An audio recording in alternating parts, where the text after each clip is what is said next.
Welcome to ইরি আড্ডা।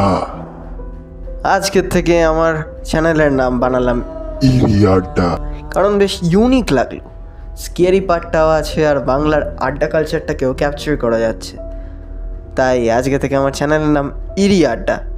শুরু করতে চললাম এই চ্যানেলের প্রথম গল্প, চাউড়িপাড়ার চণ্ডীভূত, খগেন্দ্রনাথ মিত্রর লেখা। তার আগে বলে দিই, লাইক শেয়ার সাবস্ক্রাইব করুন আমার নতুন চ্যানেল ইরি আড্ডাকে, আরও এরম অজানা গল্প শুনতে। রাত তখন 8টা হবে, আষাঢ়টা খুব জমাট, বৃষ্টিও ঝেঁকে এলো। শচীন হাত তুলে চেঁচিয়ে বলল, এইসব শোনো আমার কথা, এটা সত্যিকারের ভূতের গল্প। ভূতটাকে একেবারে আমার নিজের চোখে দেখা। উনি বললে, তোমার চোখে তো -8 পাওয়ারের চশমা, তুই আবার ভূত দেখিস, তার চেয়ে 10 গুণ করিস কল্পনা। পূর্ণ গল্প ভালোবাসে, বলল, আহা শোনাই জানা, সবটাই কি আর মিছে কথা বলবে? শচীনের মুখ লাল হয়ে উঠল, বলল, মিছে কথা বলতে ওস্তাদ তুমি? ওতে যদি কোনো প্রাইজ থাকতো তাহলে তুমি পেতে প্রথম পুরস্কার এবং এই সঙ্গে একটা এক্সট্রা মেডেলও। আমি যা বলছি এর সতর্কতা 100 ভাগই সত্যি। বড়দা বললেও, চটো কেন, আমরা কেউ তো কিছু বলছি না। তবে ভূত? শচীন হাত নেড়ে বলল, বলছি তো, একেবারে আমার নিজের চোখে দেখা ভূত। হ্যাঁ, রিয়েল ঘোস্ট। আমাদের বাড়িতে সেই যে চাউইপাড়ের চণ্ডী আসতো, দেখছো তো? সেই কালো রোগা ঢ্যাঙা, চোখ দুটো বড়, মাথায় ছাকড়া চুল, ডান পাখানা একটু ছোট বলে নেংচে চলতো। সকলে সমস্যাটা বলল, হ্যাঁ হ্যাঁ হ্যাঁ, সেই সেই সেই যে খুব কাঁঠাল খেতে ভালো পারত। ধুত, কাঁঠালের সময় যে কোনো দিন আসেনি, আজ তো পৌষ মাসে। পূর্ণ খাটো গলায় বলল, পিঠে কেতে। কিন্তু স্বর খাটো হলেও তার হুলটুকু গিয়ে বিঁধল শচীনের মনে। সে কটমট করে পূর্ণর দিকে তাকিয়ে বলল, ও খুব মাছ ধরতে ভালোবাসত। গ্রীষ্মের পর একটা বর্ষা পড়লেই চারের পোটলা আর ছিপ হাতে চণ্ডী সেই কোথায় 3 ক্রোশ পথ দূর থেকে ষষ্ঠীডাঙ্গার ঘোষেদের পুকুরে 7 মাইল দূরে কুমিরখিলার জোড়া দিঘিতে 2 ক্রোশ বাবুহেটার বিলে, তার এধারে শঙ্খপুরের ঝিলে। পূর্ণ বলল, চারুগিপাতের ঝোপে, বারুইপুরের জঙ্গলে। শচীন তাতে কান্না দিয়ে বলে উঠল, মাছ ধরতে যেত, ওর সঙ্গে মাছের কেমন একটা যোগ ছিল। যেখানেই যাক, যেদিনই ধরুক, ওর হাতে মাছ উঠতই। আমরা যে পুকুরে চার দিয়ে ছিপ ফেলে 3 দিন বৃথা বসে থাকবো, একটা মাছও বসিতে টানবে না, সে সেখানে মাত্র 1 ঘন্টা বসেই হয়তো 10-এর 1 রুই কি 15-এর 1 কাতলা তুলে ফেলতো। এক আশ্চর্য ব্যাপার। পূর্ণ বলল, এই থেকে প্রমাণ করা যায় ও কত জন্মে বিড়াল বা ভোঁদর ছিল। নানান ডাক্তারি করছে, সেজন্য তার ধারণা প্রাণী জগৎ সম্বন্ধে তার প্রত্যক্ষ জ্ঞান আছে। সে বলল, সেল শ্বেত ভাল্লুকও হতে পারে, আবার কুকুরও হওয়া অসম্ভব নয়। পূর্ণ নারায়ণের দিকে শচীন একবার ক্রূর দৃষ্টিতে তাকিয়ে বলল, তা সেবারও গ্রীষ্মের পর রীতিমতো বর্ষা এলো। জলাগুলি উঠল জলে ভরে, মাঠে মাঠে ঘাস উঠল গজিয়ে, ঝোপ জঙ্গল ঘন হলো, গাছপালা হলো শ্যামল সতেজ, আকাশে সারা দিনটাই মেঘের মালা। সেই সঙ্গে চণ্ডীও উঠে এলো ক্ষেপে। রাঙা পিঁপড়ের বাসা ভেঙে, কোতলের চাক পেরে, মেহেদি গুড়িয়ে সুজি ভেজে সে শিকারের আয়োজন করতে লাগলো।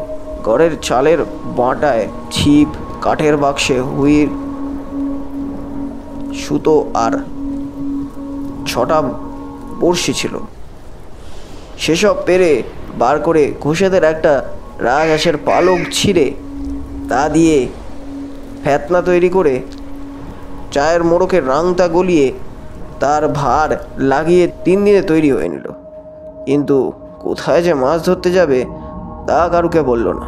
সেদিন ভরা অমাবস্যা, সকাল থেকেই আকাশ ভরা কালো মেঘ। মাঠের শেষে দূরে তাল নারকেলের সেটি, সেগুলো কালো দেখাচ্ছে। মাঠখানাও লাগছে কালো মতো, বাতাসও বইছে ভিজে এলোমেলো। ভোরের দিকে তো একদম 1 পশলা বৃষ্টি হয়ে গেল। চাউরি পাতায় আমার মামার বাড়ি। কলকাতা থেকে সেখানে আম খেতে গিয়ে দেখি মামাদের বাগান ফাঁকা। আম তো ফলেইনি, যে কটা ফল ছিল সেগুলো বাঁদর খেয়ে গেছে। তবুও সকালে উঠেই আকশি হাতে বেরিয়ে পড়লাম। বাগানের পাশ দিয়ে মাঠে যাওয়ার পথ। গাছের তলায় তলায় বৃথা ঘুরে বাগান থেকে বেরিয়ে আসতেই দেখি চণ্ডী। তার এক হাতে ছিপ, তার এক হাতে গামছার পুতলা করে বাঁধা চার, টোপ, বগলে বাঁশের মাটোয়ালা ছাতা, গায়ে আধময়লা লোকথের পাঞ্জাবি, পায়ে রবারের কালো জুতো। আমাকে দেখে সে এক গাল হেসে বলল, সুচিতা, সকালে উঠেই গাছ ঠেঙাতে বেরিয়েছ? চণ্ডীটা আমাকে বরাবরই বড় ভক্তি করত। আমি ওর ঠিক 2.5 বছর বড়। নারায়ণ বলল, হ্যাঁ, তার এই কথাগুলো ভক্তেরই উপযুক্ত বটে। পূর্ণ বলল, এবার আমি কিন্তু কিচ্ছু বলিনি। বড়দা, বাধা দাও কেন? তারপর বলো। শচীন বলল, তার উত্তরে বললাম, আমি তো ভোরে উঠেছি গাছ ঠেঙাতেই, তুইও বা কেন এক্ষুনি ছিপ হাতে বেরিয়েছিস? কোথায় যাওয়া হচ্ছে শুনি? সে দিক ওদিক তাকিয়ে হাত তুলে বলল, সেই পুরো দিঘিতে। কথাটা শুনে চমকে উঠলাম। বললাম, বলিস কি রে, সে যে ভূতের আড্ডা। ওখানে তো কত লোকে যে অপঘাতে মরেছে তার কোনো হিসেব নেই। আজ পর্যন্ত ও পুকুরে কেউ ফিরে ফিরে যায় না। চণ্ডী হেসে বলল, বোধ বলে কিচ্ছু নেই সুচিদা, একেবারে মিচ্ছুই নেই। তুমি দেখো, আমি নির্বিঘ্নে ফিরে আসব। খালি হাতে নয়, অন্তত 10 ওজনের 2টো রুই ঝুলিয়ে। এ বলে রাখছি, সকালের প্রথমেই যে মাছটা ধরবো সেটা তোমার। বললাম, না রে চণ্ডী, এমন কাজও করিস না। ওখানে কি মানুষ যায়? চণ্ডী অবশ্য শুনলে না, একটু ব্যঙ্গের হাসি এসে চলে গেল। আমি তার বলীয়মান মূর্তির দিকে তাকে চুপ করে দাঁড়িয়ে রইলাম। মনে হলো ছোড়াটা পাগল হয়ে গেছে। পুরো দিঘিতে এক ক্রোশের মধ্যে কোনো মানুষ যেতে সাহস করে না। কোনো গরুও সেদিকে ঘাস খেতে যায় না। এমনকি রাতের বেলা শিয়াল কুকুরও সেদিকে নিঃশব্দে পালিয়ে আসে। কেবল চামচিকে, বাদুর আর পেঁচারাই সেখানে রাত কাটায়। আরও কিনা সেখানে মাছ ধরতে যাবে? ফণি বললে, কেন? এ প্রশ্নের কি উত্তর দেব? দিঘিতে যে কত কালের, এর হিসেব ও অঞ্চলের কোনো জমিদারের শেষতায় নেই। কেউ বলে আলাউদ্দিন খিলজির সময়, কেউ বলে আকবর বাদশার আমলের, আবার কেউ বলে ওয়ারেন হেস্টিং যখন ছিল তখনকার। ওখানে নাকি এক সাহেব থাকতো, কিন্তু আমার দাদামশাই বলেন ওটার বয়স মাত্র 110 বছর। ওখানে রত্না ডাকাতের আড্ডা ছিল। রত্না ছিল আবার তার দাদামশাইয়ের সাগাত। ডাকাতি করতো রত্না, কিন্তু তাতে ভাগ বসাতেন আমার দাদামশাইয়ের দাদামশাই। সে পয়সায় তিনি জমিদারি কিনেছিলেন, তবে সে জমিদারি আর জমিদার বাড়ি এখন নেই। কেবল দাদামশাইয়ের ঘরে একটা পেল্লাই কাঠের সিন্দুক, একখানা মূর্ছে ধরা ভুজালি আর একখানা পোকায় কাটা জামি আর পড়ে আছে। যাক, নিজেদের ঘরের কথা নাই বলা ভালো। রত্না পথিকদের সর্বস্ত্র কেড়ে নিয়ে তাদের গলায় পাথর বেঁধে তাদের দিঘিতে চুবিয়ে দিয়ে মারত। দিকজন বললে, এত পাথর সে পেত কোথায়? চাঙর পিতে তো পাথরের জায়গা নয়। বড়দা বলল, আরে বাপু, গল্পটা শোনোই না। শচীন বলল, একবার এক বুড়ি আর তার ছেলেকে রত্না তো ধরে নিয়ে এলো। তাদের সঙ্গে ছিল খান 2 সোনার গয়না, গোটা 10 টাকা ছিল। বুড়ির ছেলে ছিল বেশ সন্ডা গোছের। রত্নার লোকের সঙ্গে তার বেশ একটু হল্লাহল্লি লাঠালাঠি হলো। ফলে রত্নার লোকটা নাকটা একদম মুখের ওপর গেল বসে। রত্না এই অপমান আর ক্ষতির শোধ নেবার জন্য বুড়ির চোখের সামনে ছেলেটাকে দিঘিতে ডুবিয়ে মারল। বুড়ি তখন আকাশের দিকে হাত তুলে চিৎকার করে বলল, রত্ন, যদি ভগবান থাকে তুইও একদিন দম আটকে মরবি। তোর সদ্গতি কোনো কালেই হবে না। দাদামশাই বললেন। আর দাদামশাই নাকি বলেছিলেন বুড়ির সাপ অক্ষরে অক্ষরে বলেছিল রত্না একদিন ওই দিঘির ধারে দালানটার মধ্যে দম আটকে মরে পড়ে। কি করে তা আর কেউ বলেনি। সেই থেকে নাকি রত্না ওখানে ভূত হয়ে আছে। চামচিকে, বাদুর আর পেঁচা ছাড়া যে ওদিকে যায় রত্না তারই গলা টিপে মারে। বেঁচে থাকতে ব্যাটার যে অভ্যাস ছিল, মরার পরেও সে স্বভাব ঘুচল না।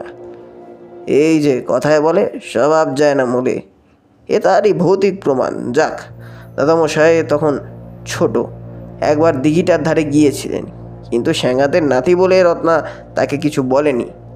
তবে দাদামশাইকে স্বপ্ন দেখিয়ে সাবধান করে দিয়ে বলেছিল, ওদিকে আর কখনো মারাস নে। সত্যি কথা বলতে কি দাদামশাইয়ের শেষের কাহিনী আমি বিশ্বাস করিনি। তিনি অনেক ডেলা ডেলা আফিন খান। চণ্ডীদার জন্য আমার মন খুবই খারাপ হয়ে গেল। কী যে করা যায় ভাবতে ভাবতে তার দাদার কাছে গিয়ে খবরটা জানালাম। শুনেই তিনি জ্বলে পড়ে গেলেন। বললেন, ভূতের কি খেয়ে আজ ওর শিক্ষা হোক, আমরা তো কিছুতেই ওকে সায়স্তা করতে পারলাম না। বললাম, ভূষিন্দা, শিক্ষা তো পরে, তার আগে যে প্রাণহানির ব্যাপার। ভূষিন্দা জিভ দিয়ে তালুতে চকচক করে শব্দ করে বললেন, জন্মের প্রাণ নেবে ভূতে? এমন বাহাদুর ভূত আজও প্রেতলোকে জন্মায়নি। এর ওপর আর কি বলবো, বাড়ি এসে চুপ করে বসলাম। বলে শচীন থামল।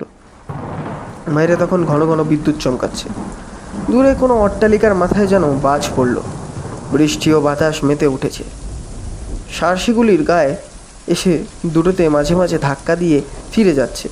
সকলে সমস্বরে বলে উঠল, তারপর তারপর? শচীন বলে উঠল, চণ্ডী তো চলেছে। পূর্ণ বলল, তুমি কি করে জানলে? শচীন হাত নেড়ে ভ্রুকুচকে বলল, আরে এটা তো আস্তে ইডিয়েট দেখছি। চণ্ডী যে তখন চলেছে এই কথা কে না জানে। সকলে বলে উঠল, ঠিক ঠিক, বলে যাও বলে যাও।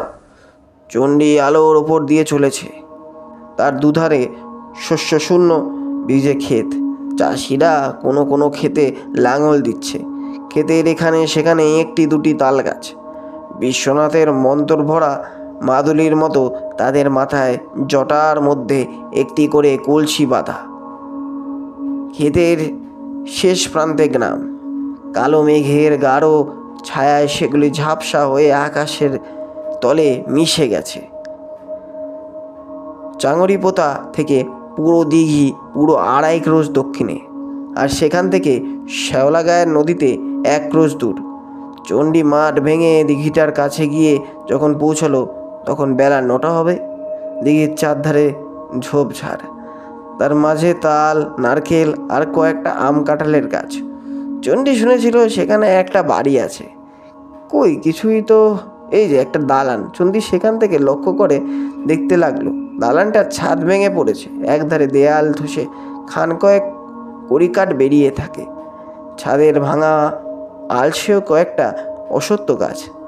নিচে চারধারে ঘন ঝোপ জঙ্গল। তার মাঝ থেকে কি একটা লতা যেন ওপরের দিকে উঠে দালানটার একদিকে ঠেকে রেখেছে। দালানটার দিকে তাকিয়ে চণ্ডীর বুকটা ছ্যাত করে উঠল। কিন্তু দিনের বেলায় কিসের ভয়? সে জঙ্গল ঠেলে দিঘিটার ধার গিয়ে দাঁড়ালো।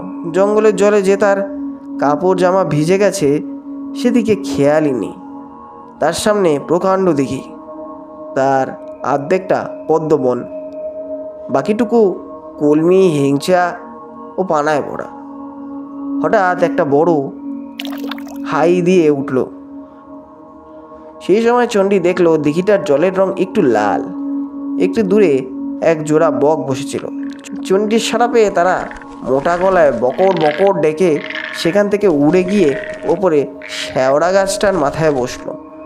ফণি বলে উঠল, এই যে বললে সেখানে যায় যায় রত্না তারাই গলা টিপে মারে। শচীন বলল, তোর শরীরটা যেমন মোটা, বুদ্ধিটাও তেমনই বোতা। কাক, চিল, বক অর্থাৎ কোনো রকম হোঁচড়কেই মারে এমন সাধ্য ভূতের বাপেরও নেই। ক্ষিতীশ রোগা মানুষ এতক্ষণ চুপ করে শুনছিল। পা দুখানে দোলাতে দোলাতে বলল, এরোপ্লেনও খোঁচড়।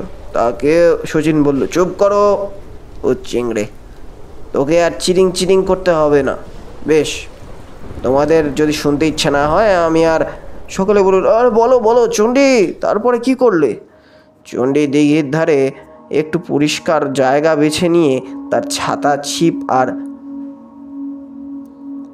পোটলাটা সেখানে রাখলো। তারপর পোটলাটার ভেতর থেকে ছোট কাটারিখানা ধার করে খানিকটা জায়গায় জঙ্গল কেটে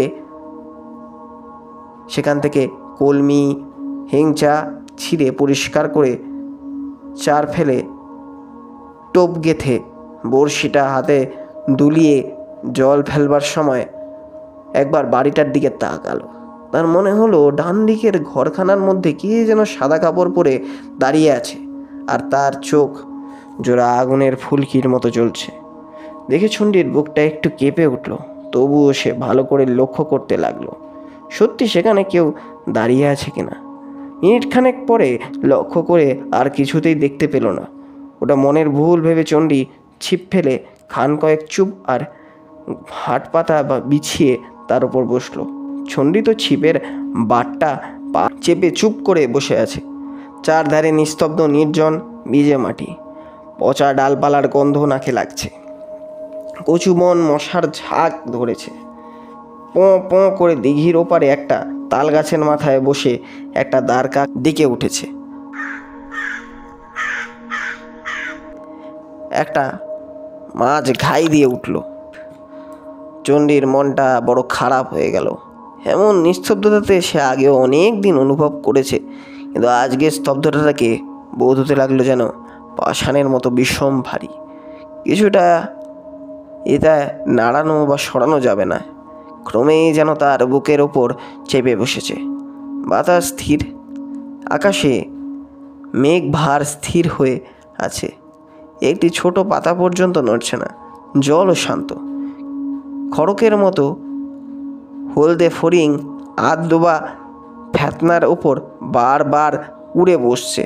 চোদনি আন্দাজ ঠিক করলো বেলা তখন 12টা। সে প্রায় 3 ঘন্টা ছিপ ফেলে বসে গেছে, অথচ একটা মাছও মনের ভাবনাটা শেষ না হতেই সে জলের দিকে তাকিয়ে চমকে উঠল। জলের মাছ থেকে পানা ঠেলে ভেসে উঠে আসলো। ওটা কি? জিনিসটার রং কালো, দেখতে কতকটা পুরো কাঠের মতো। সেটা তার দিকেই ধীরে ধীরে এগিয়ে আসছে। দিকে চণ্ডীর বুকের ভেতরটা কেমন যেন করে উঠল। সে এত কাল মাছ ধরেছে, এমন তো কখনো দেখেনি। সে নিজের অজ্ঞতাতেই উঠে দাঁড়িয়ে জিনিসটাকে ভালো করে লক্ষ্য করতে লাগলো, কিন্তু সেটা একেবারে কুলের কাছে এলো না। মাত্র কিছু দূরে সে হঠাৎ পদ্মবনের দিকে ঘুরে গেল। এই যে পিঠের কাটা, এই যে লেজ ও হাতির কানের মতো কানকো নড়ছে, ওটা রুই মাছ। এত বড় রুই মাছ! চণ্ডী বিস্ময়ে আনন্দে 2 পা এগিয়ে যেতেই দেখলো ফনাং করে একটু নড়ে উঠল। সে চট করে এগিয়ে যেতেই মাছটা কোথায়, কিন্তু সেটাকে আর দেখতে পেল না। আলো এই মাছটাই কি ঘুরে এসে তার বড়শি টানছে। ফ্যাতনা ক্রমেই জোরে ডুবছে, ভাসছে। চণ্ডী সেদিকে তীক্ষ্ণ দৃষ্টি রেখে ছিপটা 2 হাতে শক্ত করে ধরে কাঠ হয়ে বসে রয়েছে। তার বাঁ গালে ডান কানে যে 2টো কালো রঙের মশা বসে রক্ত চুষে চুষে ফুলে দিয়েছে। দিঘি পাড়ে তালবানের মাথায় মেঘে মেঘে অন্ধকার করে এসেছে, সেদিকে তার খেয়ালই নেই। কিদিস মুশকি এসে বলল, সে এক মনে ফ্যাতনা দোলা দেখছে।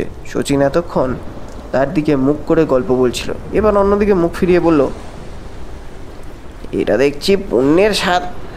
পুণ্য তৎক্ষণাৎ ক্ষুদ্র একটি দংশন করলো। মিহি গলায় বলল, যেমন তোর দাদামশাই ছিল রত্না। শচীনের সারা গা যেন জ্বালা করতে লাগলো। সে চোখ মুখ রাঙা করে বলল, তার মানে? বড়দা বলল, আহা, কি ছেলে মশাই করছো? খা।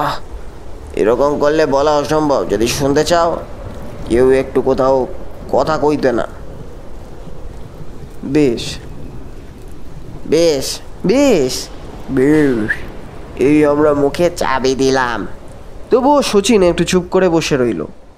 তারপর আবার বলতে আরম্ভ করলো, ফ্যাতনা তো ডুবছে ভাসছে। শেষে যেই একবার তল হলো, চণ্ডীও মারল সজোরে টান। সঙ্গে সঙ্গে কড় কড় কড় কড় শব্দে হুইলের সুতো খুলে নিয়ে মাছ দিঘিতে মাছ ছুটতে লাগলো। আর সেই মুহূর্তেই একটা দমকা বাতাসের সঙ্গে তালবনের উপর থেকে 500 শব্দ বৃষ্টি এলো ছুটে। দেখতে দেখতে বৃষ্টি ধারায় সব মুছে গেল। ওদিকে মাছও ছুটছে একেবারে ডান ধরে। একবার বাঁ ধারে, একবার ডান ধারে, একবার বাঁ ধারে, কখনো সোজা মাছ দিঘিতে। ছিপের মাথা বেঁকে বড়শির মতো হয়ে গেছে। মাছটা থেকে থেকে পদ্মঘন সেধারের মতো চেষ্টা করছে। চণ্ডীরও জেদ তাকে পুলের কাছে আনবেই। একবার তার মনে হয় বুঝি ছিপখানা ভেঙে গেল। এই টানাটানিতে প্রায় ঘন্টা চারেক কেটে গেল। এরই মধ্যে বৃষ্টি একবার থামেনি, বরং ঝেঁকে এসেছে। চণ্ডীর অবস্থা তখন ভিজে বিড়ালের মতো। কিন্তু টিপ্পো মেরেছে কি কাটলো শচীন তা আর ধরতে পারলো না। সকলের মুখ গম্ভীর। তবুও তার সন্দেহ হতে লাগলো এ পুণ্য কিংবা ক্ষিতীশের কাজ। যাই হোক, না থেমে সে বলে চলল, একে মাছের সঙ্গে টানাটানি করে সে ক্লান্ত, তার উপর মুষলধারে বৃষ্টি, আর সেই রকম ভুতুরে জায়গা। সে মাঝে মাঝে ম্রিয়মাণ হয়ে পড়তে লাগলো। কিন্তু মাছটার লেজ বা পিঠের কাঁটা যেই ভেসে উঠতে দেখে, তৎক্ষণাৎ সে শরীরে বলে মনে স্ফুটিং পায়। এমনই করে বেলা যখন যায় তখন সে আশা করছিল মাছটা তার কিছুই না, একটা 15.5 সেরে ওজনের কাতলা মাত্র। তার প্রকাণ্ড মাথা, মস্ত মুখ দেখে মনে হতে লাগলো যেন একটা রাক্ষসের বাচ্চা। বলে শচীন চুপ করলো। বাইরে তখন ঝমঝম করে বৃষ্টি পড়ছে। তারপর আবার বলতে আরম্ভ করলো, ঝড় ঝড় ধারায় বৃষ্টি হচ্ছে। চণ্ডী এতক্ষণ দেখেনি। ওপারে দিঘির ডান কোণে একটা সরু নালা ছিল, সেটা দিয়ে শব্দে মাঠের জল এসে দিঘিতে পড়েছে। তাতে দিঘিটা ভরে উঠেছে। চণ্ডী ছিপ গুটিয়ে বাকি টোপ আর চারাগুলি দিঘিতে ফেলে মাছটাকে গামছায় বেঁধে বহু কষ্টে দিঘির পার উঠেই দেখে চারধারে মাঠ জলে ডুবে গেছে। কিছু দূর যে জঙ্গলটা ছিল সেটাও আর দেখা যায় না। চণ্ডীর বুক কেঁপে উঠল। সর্বনাশ! শ্যাওলা নদীতে বান এসেছে নাকি? ছেলেবেলায় আমি আর চণ্ডী একবার শ্যাওলা নদীর বান দেখেছি। সেবার চাউরি পাতার অবস্থা হয়েছিল একটা প্রবাল দ্বীপের মতো। সে স্মৃতি চণ্ডীকে বিচলিত করল। এই জলস্রোতে ঠেলে 2.5 ক্রোশ যাওয়া একেবারে অসম্ভব। হয়তো পথের মাঝে জল আরও বাড়বে। সে যে কী করবে ঠিক করতে পারল না। সেই সময় একবার ভয়ঙ্কর শব্দ করে দূরে একটা তাল গাছের মাথায় বাজ ফুলল। শব্দ আর আলোর ঝোঁকটা কাটিয়ে সে একবার পোড়ো বাড়িটার দিকে তাকাতেই দেখলো তার বারান্দার সামনে ঘরখানার দরজায় দাঁড়িয়ে একটা লোক তাকে হাতছানি দিয়ে ডাকছে। প্রথমটা সে ভাবলো মনের ভুল। তারপর আবার সেদিকে তাকাতেই দেখলো সত্যি একটা লোক। এই যে হাতছানি দিতে দিতে ঘরের ভেতরে দিকে চলে গেল। তবে কি এখানে লোক বাস করে? ভূতের গল্পটা একদম বাজে। সম্ভবত লোকটা তার দুর্দশা দেখে তাকে আশ্রয় দিতে চাইছে। কিন্তু লোকটা স্বভাব ভালো তো। যদি ডাকাত হয়, অবশ্য ডাকাত হলেও তার তখন কিছু করবার মতো ছিল না। তার কাছে মাছটি ছাড়া মূল্যবান আর কিছুই নেই। সে আর দেরি না করে বা হাতে মাছ, ডান হাতে দা, বগলে ছিপ আর কাঁধে মাথা হেলিয়ে ছাতাটা চেপে ধরে জঙ্গলের মধ্যে আস্তে আস্তে বাড়িটার দিকে এগোতে লাগলো। জঙ্গল ঠেলে মিনিট 5 চলে ভাঙা পাঁচিলের ফাঁক দিয়ে চণ্ডী উঠোনে গিয়ে পড়ল। সামনেই বারান্দা আর সেই ঘরখানা। কিন্তু কই কাউকে তো সে সেখানে দেখতে পাচ্ছে না। বারান্দায় উঠবার সিঁড়িগুলি ভেঙে পড়েছে। বারান্দায় জঙ্গল, এরকম জায়গায় কি করে মানুষ থাকে? এবার তার মনে একটু ভয় হলো। ততক্ষণে আরেকটু অন্ধকার হয়ে এসছে। বৃষ্টি বাতাস যেন আরও মেতে উঠেছে। সে আর না এগিয়ে সেখান থেকে চিৎকার করে ডাকলো, কে আছেন? ভেতরে আছেন কে? চণ্ডীর মনে হয় ভেতর থেকে উত্তর পেল, চলে আসো। চণ্ডী তৎক্ষণাৎ ভাঙা সিঁড়ি দিয়ে সাবধানে ওপরে উঠে বারান্দা পার হয়ে ঘরের চৌকাঠার বাইরে দাঁড়িয়ে উঁচু গলায় বলল, আমি এসেছি। চণ্ডীর মনে হলো তৎক্ষণাৎ ঘরের অন্ধকারের মধ্যে একটা আলো রেখা যেন এধার থেকে উধার সরে গেল। আর ঘরের মধ্যে কে যেন কাকে ফিস ফিস করে কি বলছে। চণ্ডী আবার বললে, কে আছেন মশাই? কে আছেন? সামনে অন্ধকার ঘর, বাইরেও অন্ধকার ঘনিয়ে এসেছে, সেই সঙ্গে সজল বাতাসের হাহাকার। চণ্ডীর মন যেন কেমন হয়ে গেল। যে ডেকেছে যে ডাকছে সে কোথায় এগিয়ে আসছে না তো। ভেতরে কোথাও একটা আলো দেখা যাচ্ছে না। সে আবার বলল, মশাই, বড় অন্ধকার আলো একটা আনুন। ভেতর থেকে উত্তর এলো, এগিয়ে আসুন। চণ্ডী সাহসে ভর করে চৌখাট পার করে ঘরের মধ্যে হাত কয়েক এগিয়ে যেতেই তার মনে কারা যেন অন্ধকারের মধ্যে খিলখিল করে হেসে উঠল। ঠিক সেই মুহূর্তে চণ্ডীর পায়ের নিচে মেঝেটা একেবারে হাত পাঁচ ছয় গেল বসে। চণ্ডীও সেই সঙ্গে গর্তটার মধ্যে পড়ে গেল। এমন আচম্বিতে দুর্ঘটনার জন্য যে আদেও প্রস্তুত ছিল না। তবুও তৎক্ষণাৎ উঠবার চেষ্টা করতে এসে দেখল একটা কঙ্কাল তাকে দু হাতে বুকের ওপর জড়িয়ে ধরেছে। দেখেই চিৎকার করে অজ্ঞান হয়ে পড়ল সে। ফণি বলল, নিশ্চয়ই মা গো বলে চেঁচিয়েছিল। শচীন বলল, চণ্ডীর মা নেই, ইয়ার কি রাখো, শোনো। তারপর সন্দেহ হতেই আমরা তো ভেবে অস্থির, কিন্তু তখন চণ্ডীর সন্ধানে সেই ভুতুরে বাড়ির দিকে যাওয়া একেবারে অসম্ভব। জলটা আবার বেড়েছে। তবুও সকলে আশা করতে লাগলাম এলো বলে, কিন্তু ক্রমে রাত বেশি হতে লাগলো, তবুও চণ্ডীর দেখা নেই। শেষ রাতে যখন 12টা, জলটা তখন একদম ধরে এলো, কিন্তু বাতাস শান্ত হলো না। সে চারধার থেকে বন্যার কল্লোল বয়ে পাগলের মতো গ্রামের শূন্য অন্ধকার পথে ঘুরে বেড়াতে লাগলো। আমরা আর কি করব? চণ্ডীদের বৈঠকখানায় ফরাসের ওপর বসে ভোরের প্রতীক্ষায় রইলাম। ক্রমে রাত শেষ হয়ে ভোরের আলো ফুটে উঠল। আমরাও চণ্ডীর খোঁজে পার হলাম। সংখ্যায় 17 জন। খিতিয়ে চাস্তে জিজ্ঞাসা করলো, কিসে? শচীন বলল, ডোঙায়। পূর্ণ বলল, তাল গাছ বুঝি কাটাই ছিল? শচীন বলল, সকলেই তোর মতো মিছে কথা বলে না। চাউরি পোথায় ব্যাপারে তুই কি জানবি? তাকিস তো বৈদ্যবাত্তিতে। তোরা শোন, চারধারে জল, যতদূর দেখা যায় জল ছাড়া আর কিছুই চোখে পড়ে না। তার ওপর দিয়ে তাবড়ানো বোটের মতো আমাদের 17খানা ডোঙা চলেছে। বললে বড়াই করা হবে, সেই সার্চ পার্টির ক্যাপ্টেন ছিলাম আমি। বড়দা লাঠি তুলে বললে, সাব্বাস। আমি জানতাম কোথায় চণ্ডীর খোঁজ পাওয়া যাবে, তাই সকলকে সেই দিঘির দিকে নিয়ে যেতে লাগলাম। স্রোত ঠেলে জল কেটে যখন সেখানে গিয়ে পৌঁছালাম, তখন মেঘের ফাঁক দিয়ে একটু রোদ দেখা যাচ্ছে। আকাশে অনেকটা পরিষ্কার হয়ে এসছে, কিন্তু সেখানকার দৃশ্য দেখে আমার বুক দমে গেল। এর মধ্যে চণ্ডীকে পাবো কোথায়? মনের ভাব গোপন করে সকলকে বললাম, এই বাড়িটার ভেতরে এই চণ্ডীর খোঁজ পাওয়া যেতে পারে, চলো। হরিচক্রবর্তী চিরকালের ফাজিল বললে, চণ্ডী এখানে এতক্ষণ বসে আছে, সে আর কোথাও যায়নি। আপনার যেমন কথা। বলা বাহুল্য, তাকে তৎক্ষণাৎ ধমক দিয়ে থামিয়ে সকলকে নিয়ে বাড়িটার দিকে এগোতে এগোতে পাঁচিলের কাছে গিয়ে হাঁক দিলাম, চণ্ডী আছো? চণ্ডী? চণ্ডীর দাদা ছিলেন আমার পেছনে। বললেন, একটা গোগানির শব্দ শোনা যাচ্ছে না? ওই শোনো শোনো। সকলে স্থির হয়ে দাঁড়িয়ে কান পেতে রইলাম। হ্যাঁ, এই যে মনে হচ্ছে সামনের ঘরখানার মধ্যে কে যেন গোনাচ্ছে। বললাম, দাদা চলুন সকলে। আমি রইলাম সকলের আগেই উঠান পার করে বারান্দার কাছে পৌঁছালাম।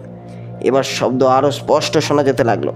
গোয়ানের মাঝে কে যেন কথা বলল। না। চণ্ডীর দাদা বললেন, হ্যাঁ হ্যাঁ, তাই তো, চণ্ডীর গলা মনে হচ্ছে। চণ্ডে, ও চণ্ডে। কিন্তু সে ডাকের কেউ সাড়া দিল না, আজও থামল না। এতে রহস্যটা আরও ঘোরতর হয়ে উঠল। বোধ হতে লাগলো কি করা যায়। আমার জেদ চাপলো, শেষ দেখতেই হবে। আমি ভাঙা সিঁড়ি দিয়ে বারান্দায় উঠে বারান্দার পার হয়ে ঘরখানার চৌকাঠের ধার পৌঁছাতেই খেয়ে যেন ভেতর থেকে বলে উঠল, এসো এসো, বড় অন্ধকার, ছেড়ে দাও।